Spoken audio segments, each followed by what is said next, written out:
my name is Ethan, and I'm a 9-year-old entrepreneur who makes board games. If you want to learn more about my board games, go to JoyfulBoardGames.ca. When you get the ready-to-play version, this is what you get. A folder that has all of these pieces in it, and you get a thank you note, you get the instructions, you get the hero monster cards, the board, and the attack tokens. And I'll explain all of this in a bit. The instructions are very detailed. They tell you the purpose of the game, the gameplay, and the setup. But in this video, I'm going to guide you all through that. In this game, you will work together with other heroes with not so ordinary powers to defeat the evil monsters and defend my city. Mise is a cooperative and strategy game which means you need to work together and strategize your plan of attack. Your team wins if you defeat all the monsters and bosses. Read more about winning and losing in the instructions. Let's talk about the heroes first. There are 5 main parts that you need to know about the heroes.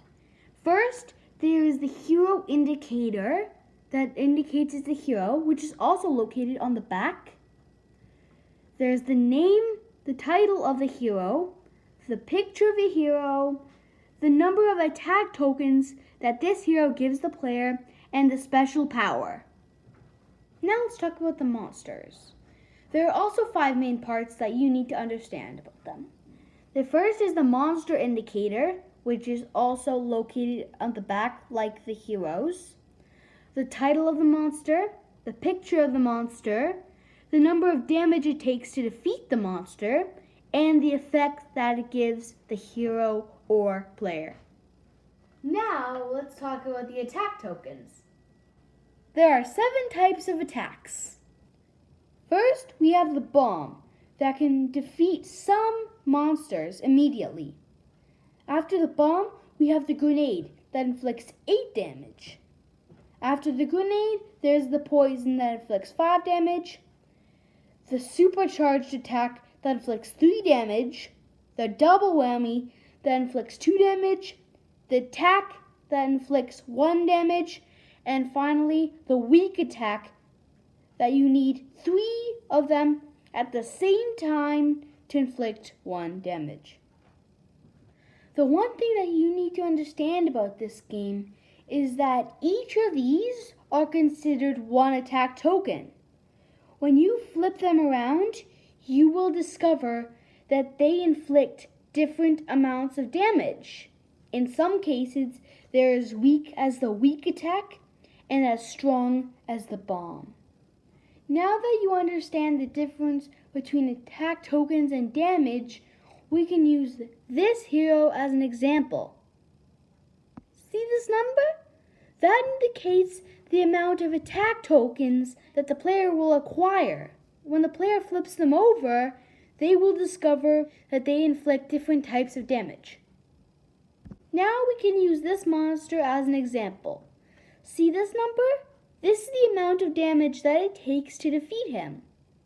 Now we can use these numbers to determine if the player has enough damage to defeat him. One last thing to remember is that you cannot use some attacks on some monsters. In the monsters section of the instructions, you will see which attacks you cannot use on monsters. Now I'll teach you how to set up the board. First, you're going to look through your heroes deck and you're going to find these 2 heroes, Sharktide and My City Elements, and place those 2 face up on the standby heroes. Next, you're going to shuffle the remaining heroes and you're going to deal 1 hero to each player. After, you're going to place all the remaining heroes and place them in their hero space. Next, you're going to take the monster stack and you're going to find the 3 bosses. They will be easy to find because they have boss in their name, in each of them. You will take these 3 bosses, shuffle them up, face down, and place them on the monster stack. You will do the same with the remaining monsters. Shuffle them up and place them face down. After, you're going to find these 3 tokens. 2 block tokens and a shield token. You're going to put them aside, and with the remaining tokens, you will place them in the armory. We're almost ready to play the game. Just 2 more things. First, there are up to 4 people can play, and there are 4 sides of the board. Each player sits on either side of the board. As you can see on the side of the board, there are 2 spaces. One, my heroes, which is where your heroes will be put, and my armory, which is where your attacks will go. The last thing you need to know is about these block tokens. Depending on the amount of players, you need to use these. If there are 4 people playing, you don't need to use them. If there are 3 people playing, 3 spaces must be open and 1 is blocked. If there are 2 people playing, 2 spaces need to be open and 2 spaces need to be blocked. The board is set up and we are ready to play. Each player on their turn will complete the following 3 steps in this order. First, the monster's phase. Second, the hero's phase. And third, the end your turn. Let me show you. So I'm playing with my mom and dad, but you can't see them, but they're still playing. So I'm going to hand out a card to each of everybody. There you go. And we're going to flip them over so everyone can see what we have. So to start, I have Torchy. What do you have? I have the Green Knight. And I have Mighty E. So now we put our heroes in the My Hero spot, and you'll notice that we have a block token blocking a space. But we have 3 players, so we need 3 spaces open. Okay, we played rock, paper, scissors, and I won, so I will go first. So now I will start my turn. I'll do the monster's phase. So I have to open a monster. So I have opened McKingpin. He needs 8 damage to defeat him. His effect is his yummy unhealthiness can't be attacked with poison. So now that I've read McKingpin to everyone, McKingpin's effect to everyone, I will now have to suffer the effect of him. But his effect doesn't attack me. It's a defense to himself. In this case, I can't attack him with poison. So now the monster's phase is finished, and now I can move on to the hero's phase. So now the hero's phase starts. So I can't use my special power on McKingpin because his special power is he uses his Ring of Fire to defeat nature monsters. But he doesn't have an element, so I can't defeat him. So in that case, I have 2 choices. Either skip my turn, or I can use only the attack tokens he gives me. So now I'm going to use the attack tokens, and I get the attack tokens. So in this case, he gives me 4 attack tokens, so I take 4. 1, 2, 3, 4. And once you use a hero, you place him in the heroes in recovery. So now that I got my attacks, I'm going to flip them over and see if I can attack McKingpin. Oh, I've got poison, but I can't use it on McKingpin. But I have a supercharged attack, an attack, and a grenade. If I use this grenade, I can one-shot him because he needs 8 damage to defeat him, and this grenade deals 8 damage. So I'm gonna use that. But this is when the strategy comes in because you could save your attack too. But I'm gonna attack him. So 8 damage. He's done. After you defeat a monster, you place him in the monster's graveyard. You take all the attacks you've used. In this case, I use a grenade, and you place them in the armory recovering. Now to end my turn, I take a hero. But the max heroes are 2. So if I already have a hero, I can take 1 more. But if I have 2 heroes, I can't take any more. This is how my turn ends, and now the next person goes.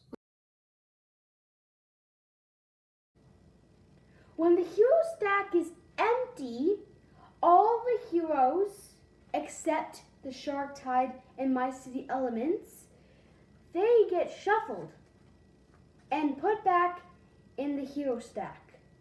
But you can only do that up to 3 times. And if you have not defeated all the monsters and bosses by that time, you lose the game. Now let's talk about these 2 areas. First, there's Armory. All the attack tokens go in the Armory when you start the game. Once you collect attack tokens from the Armory, you place them in My Armory, and when it's your turn, you have the choice to use the attacks. If you use them, you place them in this spot right here, just under the monster. Once the monster is defeated, the monster goes to the monster's graveyard, and the attacks you used go to the armory recharging. Once the armory recharging is full and the armory is empty, you can shuffle all the attack tokens from the armory recharging and put them back in the armory. And you can do that as many times as needed. The next part I want to tell you about is Nowhere. When the boss Abductor abducts a hero from a player's hand, that hero goes to Nowhere. The only person who can rescue that hero is Mighty E. And remember, Mighty E cannot be abducted. Now it's time to talk about the shield. But before I explain the shield to you, we need to talk about Green Knight. Green Knight's special power is to act like a shield. So if you use him, you place him on the monster, and for 1 whole round, he acts like a shield. He'll protect you for 1 whole round, and the monster cannot use his effect. Cat is the only one who can use this shield, and I'll tell you why. Cat's special power is that she can copycat the special power of any hero in another person's hand. When another player has Green Knight in their hand, Cat can copycat Green Knight's special power, and that's when she'll use the shield to block the monster for 1 whole round. Note that Cat can only copycat the special power, not the tokens. But the player who has Green Knight can use both. When the full round has ended, the shield will be put aside, and if the monster is not yet defeated, the players must still suffer the effect of the monster. When the effect of the monster uses the word random, all what it means is that you don't decide what to give away. For example, Scorching Jr.'s effect is burns down to ashes 2 random attack tokens. What that player has to do is flip all of the attack tokens in their armory face down, shuffle them up, and any other player will decide to take away 2 random attack tokens. It is the same if the random ask is for the heroes. Luna is the hero that invokes Shark Tide. If there's a fire monster in action, you might want to use Luna to invoke Shark Tide so Shark Tide can defeat Scorching Jr. Similar to Luna, the Gatekeeper can invoke the My City elements. The My City elements can defeat any monster with an element, like these guys. But notice, the My City elements do not give you attack tokens. When Shark Tide and the My City elements are used, they go back in the standby heroes. But when Luna, the Gatekeeper, and all the rest of the heroes are used, they go back in the heroes in recovery. Like Shark Tide, there are 3 other heroes that can defeat element monsters by themselves immediately. You can easily identify the element of the hero or monster by looking at the bottom right corner. If you like this video, be sure to like, share, and subscribe. Thanks for watching!